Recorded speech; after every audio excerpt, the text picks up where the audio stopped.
So first off, I want to thank everyone for their presentations today. This is really fabulous and informative. And I honestly, I think that this is something we could probably talk about for hours. And so the first thing I want to start off with is, the symposium is about wood. It's about embodied carbon, decarbonization. I'm wondering what people's perceptions of barriers to measurement and reporting are. Is it insufficient data? Do we need better policy levers? Do we need mandates? And so, Tim, let's start with you, since you are heavily involved in a lot of these discussions. The speaker in one of the conferences, I think the PHN conference recently, was it this year, was it last year, who was talking about the policy in New York. So it could be that. I think the information is still a little bit of a limitation. We're getting information on the EC3. We've got some already. It could be a little bit better. We could get more of the stages in. I think that's probably all I can say on that side of it. That's really the part that I'm involved in. As far as the supply chain is concerned, it sounds amazing that actually all these people are working together. Timber HP is producing, or hoping to produce, wood fiber for the US. Sounds really great, and what Jonah's doing sounds really great. So I don't know if I can say much more about that. But I think from my side, the bit I'm involved in, the data could be better, but I think we're already at the stage where we can produce pretty good answers for things. It's some quite interesting answers, and that hopefully is going to push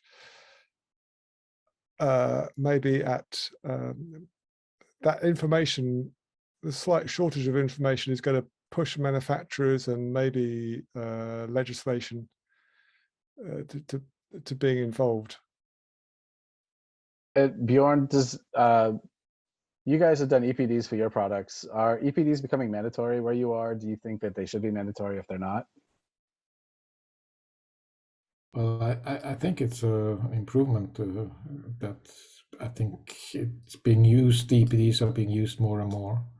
So it gives you a level playing field, or it should give you, although it seems that there are quite a few issues involved with how it's calculated and the end of life and all this. It's not a simple, doesn't, even if you have it calculated, it doesn't give us a simple answer in the end. So we have some issues with, like some companies in Denmark that like Rockwool, who have probably a quite high energy use, but still they say they can recycle it, like at the end of life. So then it looks suddenly much better than other products, and that's not really correct in my opinion. So it's kind of a very difficult issue, I think, to figure out.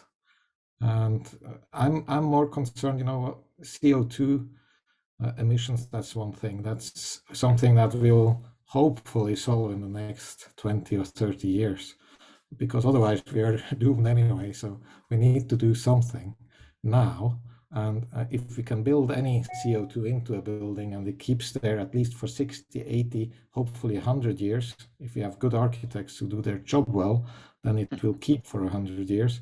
Well, then we have done our job, I think, because at that point it doesn't really matter anymore.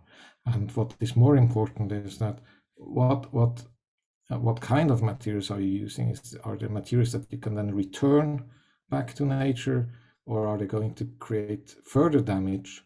Or are you using a lot of, let's say, fire retardants, adding them to your installation? That's definitely not doing any good.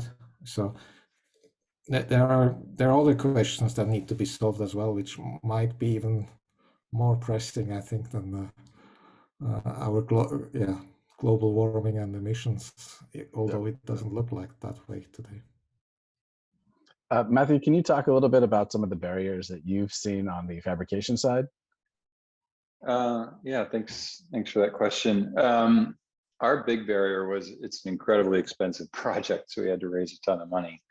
And I think several people I've heard say, you know, the U.S. construction market is a pretty conservative place.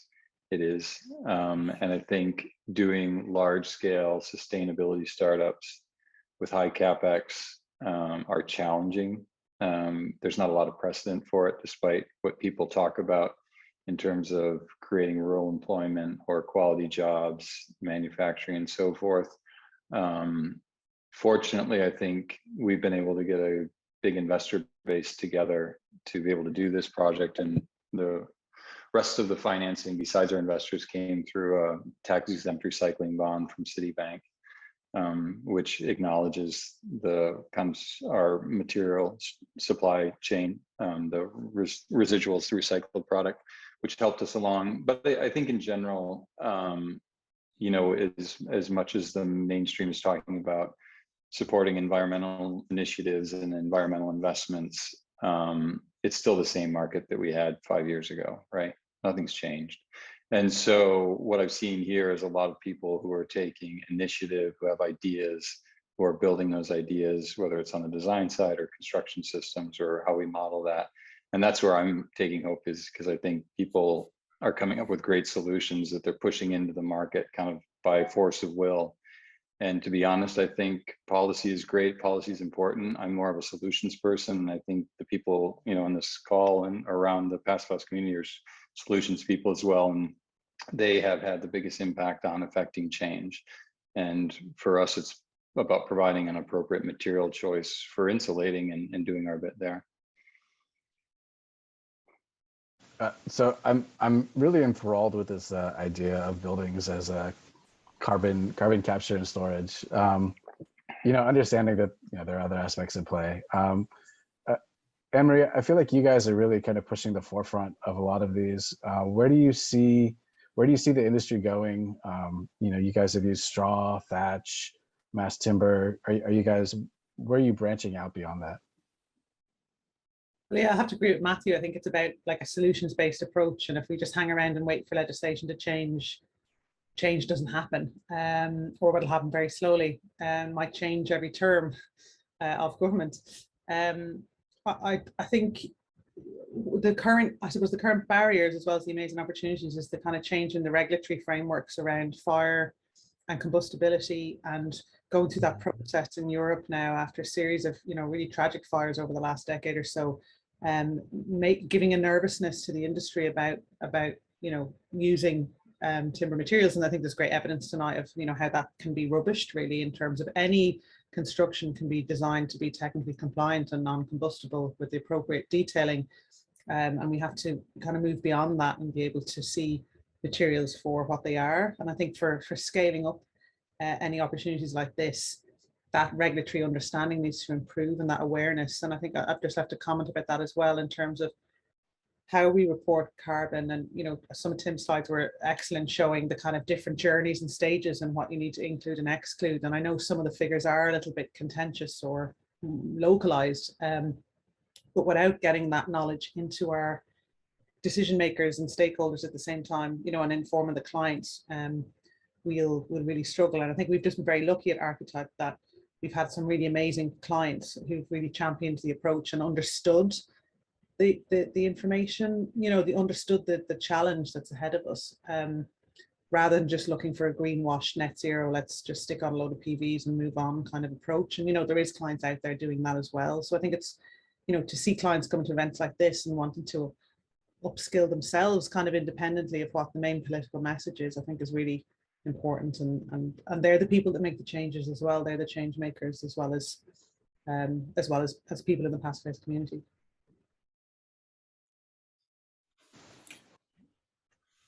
Was somebody about to speak?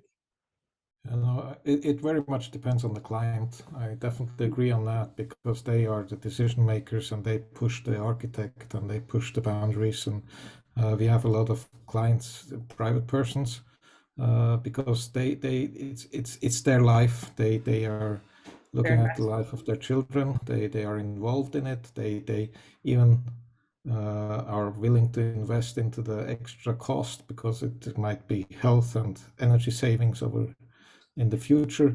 So they are motivated. So it's much more difficult to do that with the public authorities, or for them to understand that this investment, in fact, is a saving. And interestingly, I do think that the post-viral world, and thinking about indoor air quality and how that affects your energy use and how that affects your health and well-being, will hopefully indirectly lead us to looking at better quality building, down to that, and as well that the kind of proven sense of well-being and health benefits of sitting around more natural materials and hypoallergenic benefits, and like there's medical evidence for all of this. It's just, I think probably we don't weaponize it enough for our own benefit in terms of saying, look, this is actually honest, genuine, better quality building, and quality is a big message for us, as well as the climate emergency. You can use several analogies about quality, but we demand nothing but the best in so many parts of kind of economic life, and then we build buildings that are terrible, and they win awards, but they perform terribly, and that's where we need to improve our perception of quality around buildings as well. As a client, what's I couldn't agree more, Anne-Marie. I think a huge portion of our public outreach efforts is around just raising the expectations of what buildings, how they can act, and what they can provide as well. And it's just, I think we might exist in this realm so much that we sort of take it for granted. But I think stating like on all materials, like stating what that carbon impact is, again, just showing that you're measuring it, right? I think that's because if you don't measure it and if you don't show that, then nobody else is, right? So just clearly, and I think that's a subtle yet effective way of improving that or developing a vocabulary, at least. Like the calorie counting in restaurants and fast food. It was a dumb thing, but I remember being in New York, a good few years ago now, and kind of the wonder of it all being on the boards, and it was so unusual. And I mean, this is a much bigger moment, obviously, but it's about that public engagement and trying to bring awareness around, energy generally. In the same way as diet and health was, and this is a public health issue. I mean, if half our if our cities are going to get flooded and we're going to have disease and other kind of viral incidences and climatic incidents over the next decades, I mean, it's absolutely a public health issue, in the same way we've dealt with the crises before. But I also think that we need to approach it in a more maybe emotional way, because it's just not just about numbers. It might attract some people like the geeks, but we need to talk to the people who well, they want to live and they want to have a good life and have a nice indoor quality, and emotions are quite important. And the passive house movement also struggles with this. They have all these numbers and things, but it doesn't attract really the people who might want to, or might even want to go for it, but feel it's like too complex or something. But they should have other arguments, And I think that's very important if you want to scale up beyond like us who are sitting here, because I've been to many passive house conferences, and it's usually the same guys who meet each other, and it's in a way it's tragic, because in 2011 and in 2012 I showed the house we built in 2011. It's a passive house, small, nice, like modest house with these straw panels. I was there just I think 2 years ago, checking on the energy consumption. They had I think 45 euros per month. That was their bill, utility bill, for electricity, heating, hot water, everything. And that just says everything.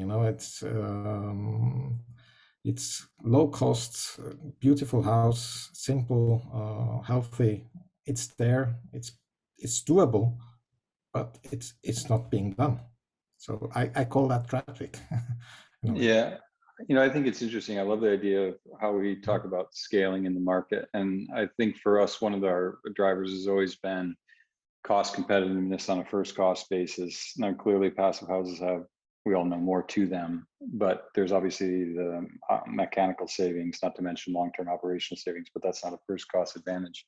And I think for us, we've always been focusing on trying to crack that nut, because I do think as we look at the mass market and scale, the construction industry in the US is, as we all know, largely driven by cost, and to have a value add sustainability, either solution from a design standpoint on our architecture side or product, will limit the impact of that market potential. And so I think for us we've always been driven on cost, which can be a painful thing. I think we can all agree to that. But I think there's ways of leveraging the efficiency of the envelope to the mechanical systems. We find that most predominant in our larger buildings that we're doing, where we're coming in on cost parity with standard construction. But I think when we looked at timber HP and wood fiber, the reason we really took the project on was we realized, we need more sort of sustainable solutions for insulation, but also kind of dealing with the envelope issues, particularly with high performance buildings, because I think the barrier of getting standard construction industry up to higher performance levels really does have to do with kind of the moisture management and those assemblies, given the material choices we have. But also for us, it was really about being very clear about mass market, marketing to a mass market, and the cost competitiveness of the products, and the sort of advantage for performance and how you can meet code. So I think that's somewhere for us is where we're always trying to push it, is to make sure that our evaluation of the market is appropriate on, and we can, whenever we're introducing ideas and trying to scale ideas, that the cost piece doesn't have to become a barrier, and then we can, like you're all talking about, talk about the advantage of indoor air quality and the sort of material benefits and health and the planet and so forth. So I think that's for us a bit of the DNA, and I've seen that a lot in the conversations where people really have been very clever about creating these high value solutions, but being mindful of the context in which we practice. On the cost issue, you're talking about the upfront cost, but what about the cost of ownership? If you started to look at it that way, isn't that isn't that another way of looking at costs, which would the American market be prepared to think of it like that way? And because actually they could be saving themselves. No. It's such a great, I would be interested to hear the other presenters' take, and well, everyone in the audience, I'm sure, has their own experiences. Our experience with a conservative client, a sort of mainstream client, where for us, we don't give the option of passive house or not. We use the data to say, okay, this is the best option for you, but it's on us to come in at cost parity. I haven't seen those conservative clients, those who aren't coming because they want a passive house, but they want a building, we happen to build passive house. I haven't seen those clients making a decision on long-term operational savings ever. Yeah. They don't care. Their first cost is much building as I can afford, end of story, make it happen, which I think is fine. That's how the game is played. I accept that. So I think it should be the long-term benefits, because that's really what we're talking about here. But what we've found is we've had to just really grind it down to be competitive on a first cost basis, and they will have that benefit, but that's not what they're looking at. And in the future, they'll realize the benefit. But again, that's not how they made the decision. And that's my experience. I'm sure others have broad other experiences. Development goes retrospective. It's never forward thinking. It's always retrospective, and it's never based on a future scenario. It's really challenging. Well, that's where the architects have a role, I think, because they can make things happen even without the client knowing. So we just build it in passive house standard or use the natural materials. And in fact, we as in Createra, we started fairly early to say that we will only do passive house. So we then started doing only passive house. Well, we have done a few close to passive house also, but the idea is there. And then we started doing a few years back only eco-cocoon houses, because and then you do just do that, because you don't go one step back, you just stay with it. And that's what we need the other architects to kind of catch up on that, and just when you first start doing it, then there is really no way back, I think. I would have to say, I would have to check on this, but I would say approximately 40% of the projects in B Public's current pipeline did not come to us for passive house construction. Like they came to us for just the approach, like the process advantages of standardized approach, like just accelerating the design, permitting, approval, implementation process that comes along with offsite construction or a component-based approach, like the predictability of it and so forth too. So I think there's, and I think some of the other speakers would say the same, like you bring up air quality and something. It's not unusual to have a client that has a strong feeling around any one of these issues that are byproducts of good design, ecological design. I would say either from a comfort or a quality or a mass perception, or whether it's energy or something too. So. I want to take this in a little bit of a different direction. I believe it was Tim in his PH Ribbon presentation showed the operational carbon savings through retrofits, were just completely massive. Or maybe it was Matthew. And so where do you all see kind of your products falling in on the retrofit side? Like Bjorn, is EcoConcon something that could be applied similar to who's the group out of the Netherlands, Energiesprong, right? Are you guys moving in that direction? Are you guys working on retrofits? Well, we have a structure that is kind of load bearing, and it's a little bit of a waste to use that on the facade directly. I think it would be great to do some kind of retrofits where you build a wall in front of another wall and expand the space as well, and that's where probably you can get some cost benefits, because you create more space, and of course that's not possible everywhere. But I think that's where I can see some possibility of use, and we would have to develop something, I think, a little bit adapted to the retrofit use to make a bit more sense in a way. Also, straw is a good insulator, but you need a certain thickness.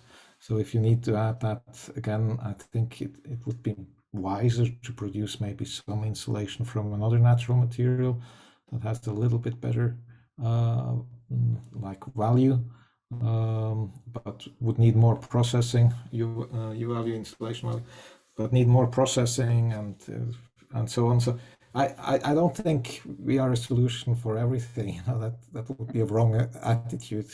So I do think we need to find different things that fit the use. The straw is ideal for load bearing capacity. In fact, you can build load bearing structures just with straw without the wood. We are kind of a combination, but I'm just saying that it's good.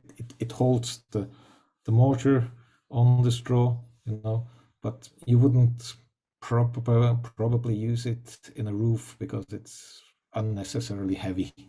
You need to develop like straw gunite. Sorry? The straw gunite is what you need. If it's organic straw. No, gunite. Are you familiar with that product where you're just sort of spraying a pulp on the outside? Matt, there's one thing, like I think regarding like retrofitting, like I think so many of the challenges around retrofitting have to do with the diversity of the substrate, both from a building science or physics perspective, as well as a plumb and square and mechanical attachment perspective. So like the most successful retrofit approaches that I see have to do, like they're extremely vapor open, like they could just handle anything and are adaptive on one side, yet predictable in its plane on the outer one. So that's what I'm saying, like things that are like gunite or something like that, or there's like I think some of the like wood fiber board, depending on sort of the material characteristics of that board and so forth, have the greatest potential for retrofit, just because of also its density. It does not have to be all that great for using for applying a facade on it too. And there's a lot of really great solutions for thermally broken hold offs, you know, for attaching facades and stuff too. So. Yeah, I mean, retrofit is just such a massive, massive opportunity in the marketplace, but I think we'd all agree it's super difficult to all the points that you just made, because you have existing conditions, that's geographic, it's material, substrate, it's climate, and then you have surrounding conditions, you have density, you have fire, flame spread, you know, proximity of other structures, then you have all the access materials out of plumb. You know, NYSERDA is really taking an aggressive approach. I think there's probably folks here who are part of that, trying to kind of implement the energy strong kind of concept. We've been looking at them. Obviously, we're talking about an exterior continuous insulation solution, and absolutely, you totally need to have vapor management as something that's integrated into that. So wood fiber is a great solution for that. But then, how do you, what scale panel are you installing? How much labor is it? How much irregularity in the building can you actually manage? And I think there's technology that can help with that, and we're looking into kind of laser scanning buildings and CNC cutting these components to fit. But quite honestly, it's difficult. It's very, very difficult. And I think there needs to be more technology and more time to get that scalable and cost competitive. And the goals for cost that NYSERDA have are ridiculously competitive. And, you know, I think it's going to take a lot of minds, a lot of people focusing on those solutions. So but I think when it comes to potential, the US housing stock in the US, when it comes to sustainability and the scale of opportunity, you saw the slide that I showed, new construction is this much. It's so small compared to our existing. As a community, we have to grapple with that. And I know other people are, so I don't mean to say it's not being done. It's just very difficult, but there's opportunity. I think as large clients kind of realize, if you know, I mean, I think we're maybe a bit luckier in Europe where there has been these pledges, especially in the UK, and I'm actually working with Tim on a significant study in Scotland on the retrofit of an educational estate of 400 buildings, and picking various typologies and trying to establish what levels of intervention, because not everything is going to be able to be retrofitted to pass face standards, but with even relatively small levels of intervention done in a very quality assured way, you can achieve quite significant, you know, energy saving, energy consumption reductions, as well as then the emissions reductions if you're changing to a kind of more decarbonized fuel. But then in the context of the whole life carbon, you are adding a little bit more embodied energy to the building, but through that kind of whole life analysis, by you're counteracting the operational penalty that building was going to have for the next 60 years by adding that embodied carbon of material. And then, you know, as you say, with Jonah, with wood fiber internal insulation and more breathable kind of hygroscopic buildups like that, you're generating kind of a safer construction for longer, as well as reducing the embodied carbon impact as well. So not that I spoke about it today, but we do have a large retrofit project on site for Cambridge University, and very similar to that. It was a low carbon ethos for the materials, and which is very unique, because usually it's, so let's just stick on some PU foam, and people aren't interested when it comes to retrofit about looking at low embodied carbon materials. But there is some momentum starting to move around that now. I actually think also I'm seeing, like, I don't spend a tremendous amount of time on the East Coast, but one of the things that I was noticing was, you know, a lot of reskinning older wooden buildings with vinyl siding, and then increased density or Airbnb units, and the demand for AC going into these, like in the advancements with mini splits, like seeing just these building physics, nightmares occurring in these conditions. And I think, and it's just happened in the last like 5 or 6 years, right, with heat pump technology, as well as some residential sort of short-term rental aspects of it. But I think we're going to see another whole generation of building failures, or another level of building failure that's beyond just building poor performance. I think building science around some of these older buildings is I think we're gonna risk losing some of our cultural heritage unintentionally. And I think that one of the things too, I think that our country does have sort of an issue around historic preservation, that we tend to sort of homonally, like sort of protect everything a little bit, but not really protect it, and also not create anything as sacred. And so I think when we look at retrofitting, I think to try to bring some of those decision makers into that process to develop like a clear understanding and survey work, like, okay, so this is a building that is, is in this category. And so that therefore it's also really clear buildings that are outside of that category are not being protected. So it's not a constant decision-making process, because that public decision-making process can really inhibit efficient development or implementation of these processes. And so building a sort of a roadmap for what that process looks like and being clear whether it's going to have to go through it or not, so developers can anticipate that when they're looking at soft cost analysis, I think would be important. Yeah, historic preservation in the US is, I would say, wildly different than it is treated, especially on the energy side, than what I experienced in Germany. And on that note, it looks like we have reached our time. I want to thank all of our presenters for your wonderful presentations and this discussion. We hope that this symposium has been informative and inspiring. We hope you go out into the world and spread these ideas very broadly and very rapidly. We at Large Lab are very excited about what the future holds with regards to prefabrication, decarbonization, and passive house, both buildings and eco-districts. I'd like to personally thank Scott Ehlert at Fabric Workshop for helping to kickstart this, as well as the Passive House Network for inviting me to host.